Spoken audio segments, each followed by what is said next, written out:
Hi Nikki, how are you? I'm very well, Nikki, thank it's you. a privilege to be here today, and it's a slightly eerie environment in the world of COVID, in this beautiful, beautiful, beautiful centre that you've created. Thank you. How are you coping? Well, it's been very strange. I think you said this is your first or second time back Yeah. into London. And we all go into the towns and villages where we are, and it's all busy, and there's people walking, cycling, driving, the roads are busy. You come to London, and it's like 28 days. I know. It's like Armageddon happened still, and you look up, and there's rows and rows of empty desks and Yeah. chairs Yeah. in every window that you can see, and you Yeah. can't imagine that that is our current reality. I know, it's extraordinary. And just seeing all the shops, all the little delis and wonderful food outlets that we don't All have at closed. home being No. shut is just extraordinary. Yeah. Now, Nikki, you are very experienced in this industry and one of the great success stories. And I would love to know how you think this pandemic and this kind of unforeseen circumstance is going to affect the wider market. Well, of course, I am the oracle, aren't I? Not Well, really. that's why we're here, Nikki, because you are the oracle. I'm sure my opinions don't agree with everybody else's. How do I see this as affecting real estate as a whole, or the flex industry specifically? Let's start with real estate as a whole. Well, there are so many different versions of what people think the outcome is going to be. Currently, we see our corporate clients saying they don't know when they're going to return. Yeah. If anything, they're saying January, February. So they're making their corporate strategy decisions, from what we can tell, based on today. Whereas our smaller clients, sub 100, are waiting, chomping at the bit to come back in. Now, obviously, London is very different to the rest of the UK. Obviously, other cities, I'm sure, are more like London. The biggest hurdle for them is the risk to their staff coming on public transport. And they're all sitting, waiting for the government to make the decision that it's okay to go on public transport. But the corporate real estate, I can't imagine a world where the likes of Barclays and Google don't have office space in the capital of the United Kingdom, which is, the financial centre of the world. I can't imagine it, but if you listen to the rhetoric, that's what they're saying. Yeah. So I'm afraid I haven't got any insights, No. I think, that are going to make people sit up and go, wow. Yeah. I personally feel that there are announcements coming out that are possibly based more about the bottom line for the corporate than for their employees. In our recent survey, 95% of them wanted to come back to the office. Yes. And on that basis, that doesn't reflect what the corporates are saying. Yeah. So you then have to question, why are they making those decisions? Yeah. Yes. Well, it's interesting. Yardi is a big corporate, 7,000 people. We're currently all working from home.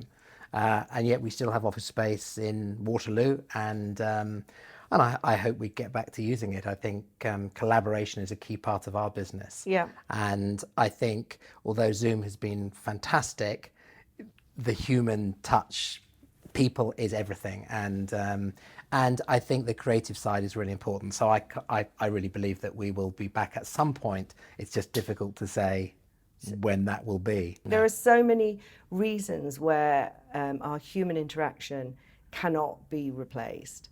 But going back to your comment about Yardi and the corporates, there definitely seems to be decision making being made from the top on a national and international basis, rather than consideration being made to the local market. Yes. And the local needs of the staff at that level. So I might just take you from there with that decision making and talk about the wider flex market and what you foresee there. We've talked a little bit about commercial space.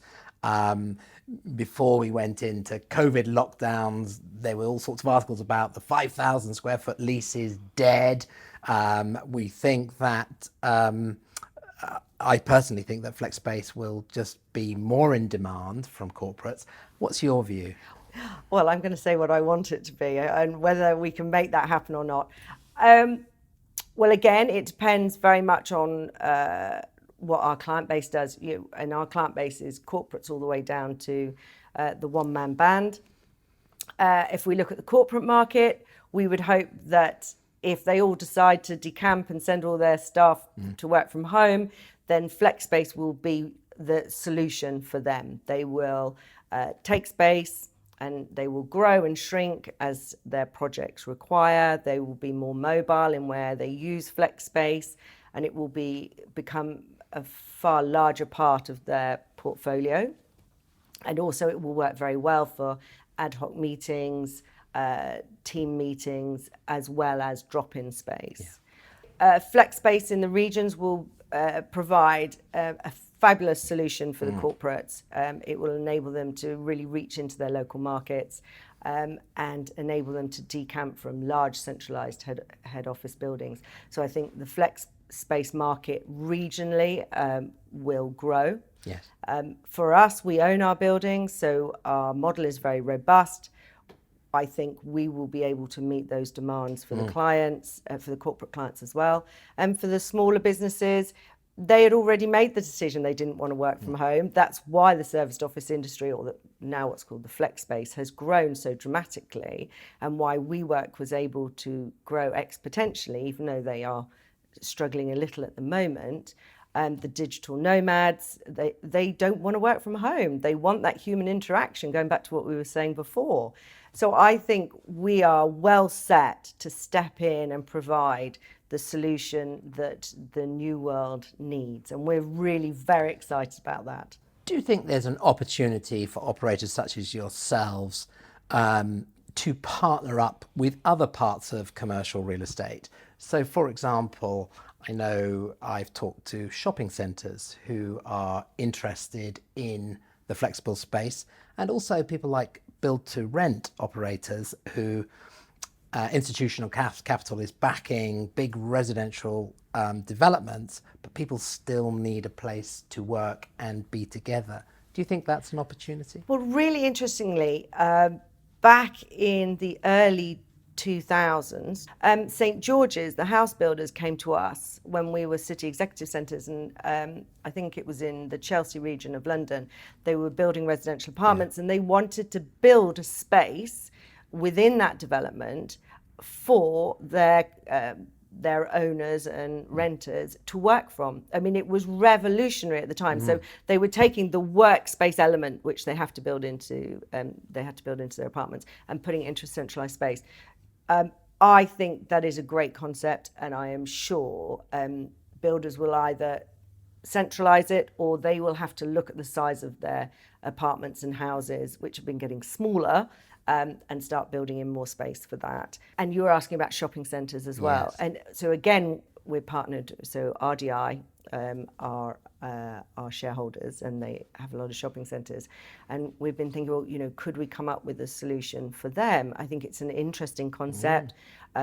For shopping centres, it could increase footfall. What would you put in there? What would it look like? You could build a very vibrant hub into a dedicated space within a shopping centre, I think. So I think there's going to be some ingenious ideas that come out, but also on the high streets, reinvigorating our high streets, all of this. But we need government and the planning departments to come up with solutions.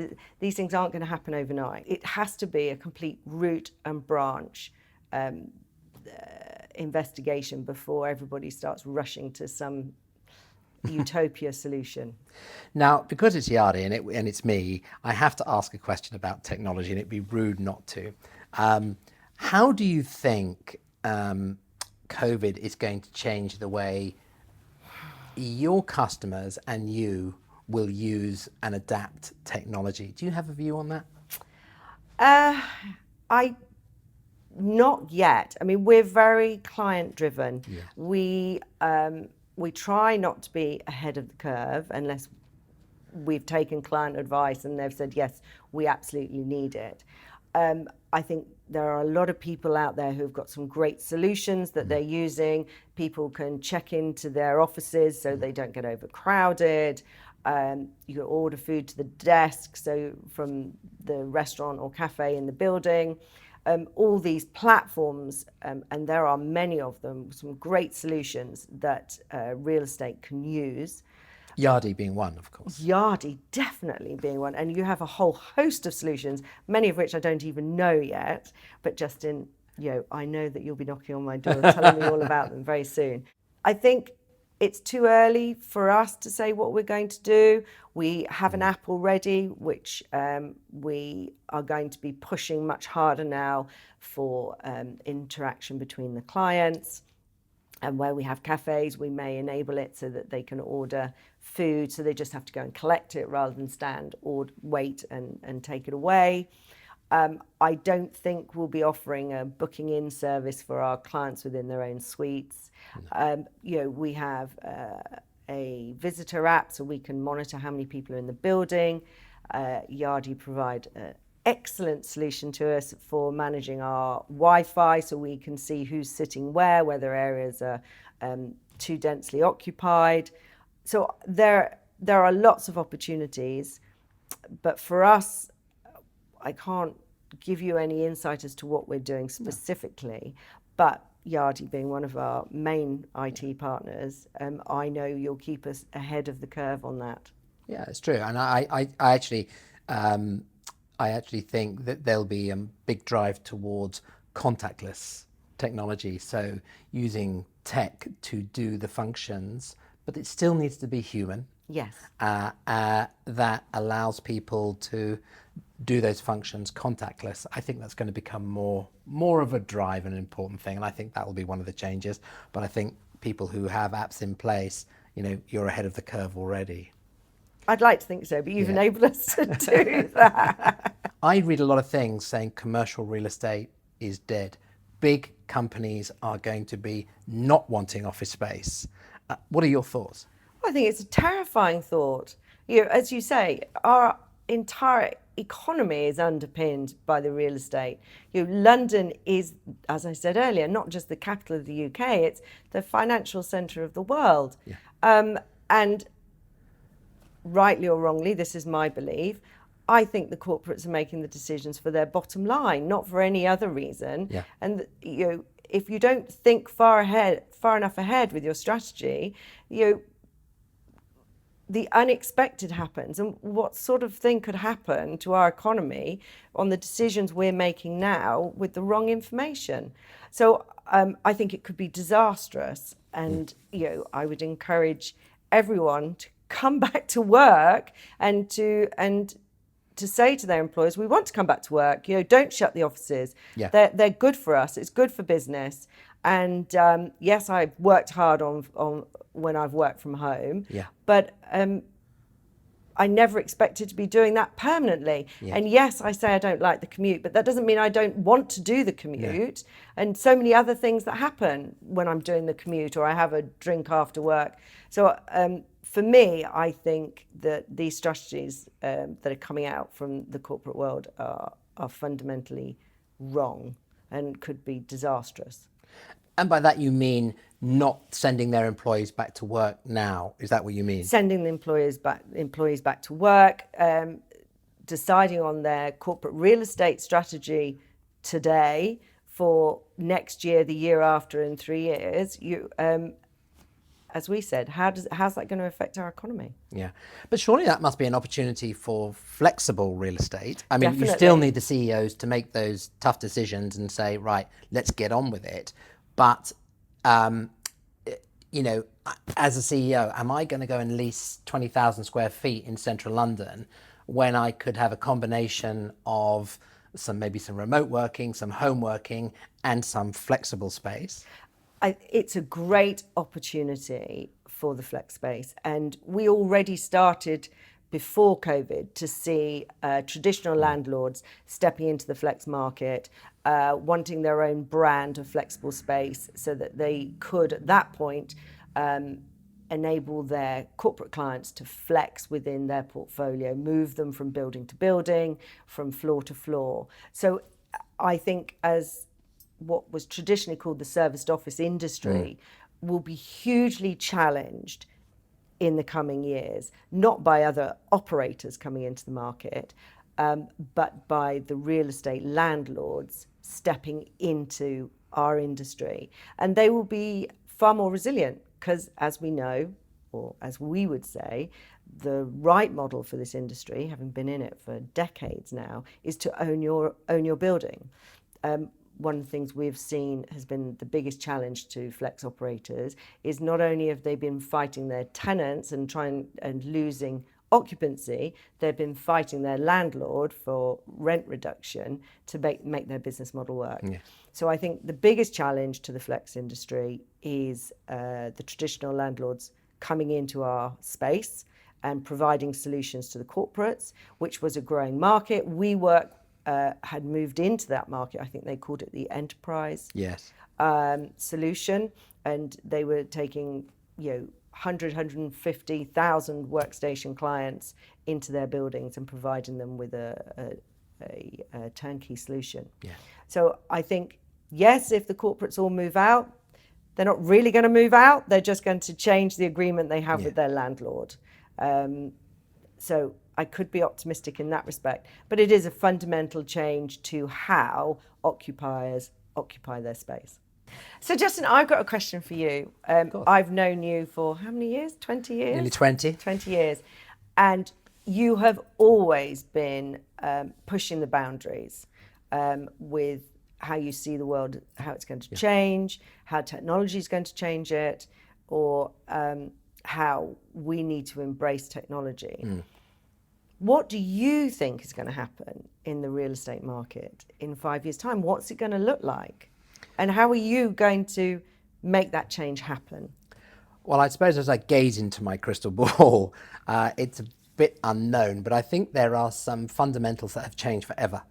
I really do. I think COVID has made technology a necessity, not a luxury. And I think that commercial office real estate has a real headache. I think they have a real headache.